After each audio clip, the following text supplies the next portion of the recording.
အောင်စပူကိုလေးစားလို့နှစ်ပေါင်းဖွင့်တဲ့ချင်းကိုဘင်္ဂရာတီဝိုင်းနဲ့ဂုဏ်ပြုပေးခဲ့တဲ့ကြောင့်အားလုံးမင်္ဂလာပါသစရိဝေဒီနျူပေးကနေပြန်လည်ကကြိုဆိုလိုက်ပါရစေဆက်သပင်ကတစ်ချိန်လုံးကရွှေတီဆောင်ခဲ့ပြီးခေရည်စီကြောင်းတွေပြောင်းလဲလာတဲ့များဆက်သပင်ကိုလူကြီးတွေပဲကြီးတဲ့နုပညာတရက်လိုမျိုးတဖြည်းဖြည်းမိမ့်လာခဲ့ပါရစေအောင်စပူကတော့မြန်မာသပင်ကိုလူကြီးတွေသာမကလူငယ်တွေပါစိတ်ဝင်စားလာအောင်လုပ်နိုင်တာကြောင့်အခုဆိုရင်တော့ထက်တန်းကျောင်းတစ်ကျောင်းကတော့အောင်စပူရဲ့သချင်းကိုဘင်္ဂရာဝိုင်းနဲ့ဂုဏ်ပြုနေပါပြီအားထားကကိုမော်လမြိုင်ကကျောင်းသူကျောင်းသားတွေကအောင်စပူရဲ့နှစ်ပါးဖွင့်သချင်းကိုဘင်္ဂရာတီဝိုင်းနဲ့မြမြိုင်ဆိုင်ဆိုင်တီးပေးလိုက်ပါတယ်ဆက်သချင်းကိုဘင်္ဂရာတီဝိုင်းနဲ့တီးပြီးတော့ဖျော်ဖြေတာကမရှိသလောက်ရှားပေမဲ့လေကျောင်းဝါဆရာကတော့အောင်စပူကိုသဘောကျလေးစားသူပါကျောင်းသူကျောင်းသားတွေကလည်းအောင်စပူကိုချစ်ခင်တာကြောင့်အောင်စပူရဲ့သချင်းလေးကိုဘင်္ဂရာတီဝိုင်းနဲ့တီးပေးလိုက်တာပါ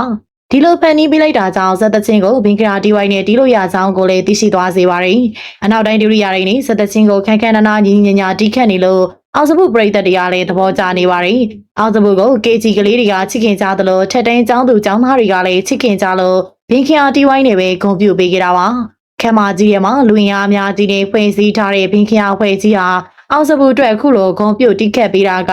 အခြားမင်းသားတွေတောင်မရဘူးတဲ့ကံကောင်းမှုဖြစ်ပါတယ်။အချို့သောအနေကြီးတွေအသက်50 60ရောက်နေပြီဖြစ်တာတောင်ဇက်သချင်းကိုဘင်္ဂရာဖွဲ့ကတီးတော်ကိုခုမှမြင်ဘူးကြတာပါ။အသက်50 60ရွေးဇက်သပင်ကိုနှစ်ပေါင်းများစွာကြည့်ရှုအားပေးလာတဲ့လူကြီးသူမတွေတောင်မှသူတို့တက်တဲ့တခြားမှာဇက်သချင်းကိုဘီခရာဖွဲ့ကြီးနဲ့ခက်ခဲနာနာတီးခက်ကွန်ပျူတာမျိုးကိုအောင်စပူနဲ့တွေးမှသာကြုံမှုကြပါတယ်။အောင်စပူရဲ့ပရိသတ်တွေအောင်ဇက်သချင်းကိုဘီခရာတီဝိုင်းနဲ့ပဲမြင်ခွင့်ရလို့အချစ်တော်မင်းသားလေးကိုစားဝင်ရောက်ကျေးဇူးတင်နေကြပါတယ်။အောင်စပူဆိုတဲ့မင်းသားကိုတက်ကြီးပိုင်းတွေကသားလေးတယောက်လိုတန်ရုံးစင်တွဲပြီးချစ်ကြသလိုကျောင်းသားကျောင်းသူတွေကလည်းယူယူမှုမှုအားပေးကြပါတယ်။ဖွားဖွားရီအန်ဒီတွေကနေစားလို့အလေတန်းထက်တန်းကျောင်းသူလေးတွေထဲအရွယ်မရွေးချစ်ကြတဲ့လူချစ်လူခင်ပေါ်များမှုကြီးကိုပိုင်ဆိုင်ထားတာပါ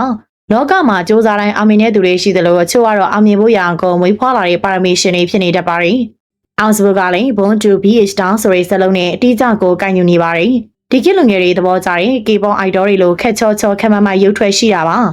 အောင်စပူသမင်းသားရဲ့စက်တရေရှိမှုရင်ကျေးသိမ်မွေးမှုတွေလည်းရှိနေပါသေးတယ်စင်မော်ကိုရောက်သွားပြီဆိုရင်ကြည်နေတဲ့ပရိသတ်တွေကိုအပြေအဝဖျော်ဖြေပေးခြင်းနဲ့စိတ်ကားပြခြင်းနဲ့စိတ်တွေကိုသူ့ရဲ့မျက်လုံးတွေထဲမှာထင်သာမြင်ရပါတယ်။ရင်ကျေးမှုတွေပြန်လည်နိုးထလာဖို့အတွက်အောင်စပူဟာရေးပါသူတယောက်ဖြစ်နေပါတယ်။သူကြောင့်မလို့ဇက်ပွဲတွေဆိုရင်စိတ်ဝင်စားတဲ့လူငယ်တွေဟာဇက်ခုံရှိကိုရောက်လာကြပြီးမြမရိုးရာကတွေကိုတမိုးထားလာစေပါတယ်။ဇက်သချင်းတွေကအကြောင်းသားတွေရဲ့ဘင်္ဂရာဖွဲ့တွေအထိရောက်လာခဲ့ပါတယ်။သူကြောင့်မလို့ဇက်ပွဲတွေကိုစိတ်ဝင်စားလာစေပြီးကျိုးမြက်တွေရှိလာစေတာကြောင့်တပင်ရဲ့ဘိုးဘေကြီးတွေကတောင်ချီကျူးနေရပါပြီ။အသက်60ရွယ်အနီကြီးတွေကနေစားလို့အသက်15နှစ်ရွယ်ကျောင်းသူလေးတွေထိအရွယ်မရွေးချစ်ခင်ရတဲ့အောင်စပူကတကယ်ပဲဖုံးကန်ကြီးမားသူလေးလားဆိုတာမိမိတို့ရဲ့အမြင်လေးကိုလေကွန်မန့်လေးထဲမှာဆွေးနွေးပေးခဲ့ပါအောင်ရှင်။အားပြီးနာဆင်ခဲ့ကြတဲ့အတွက်အားလုံးကိုကျေးဇူးတင်ပါတယ်။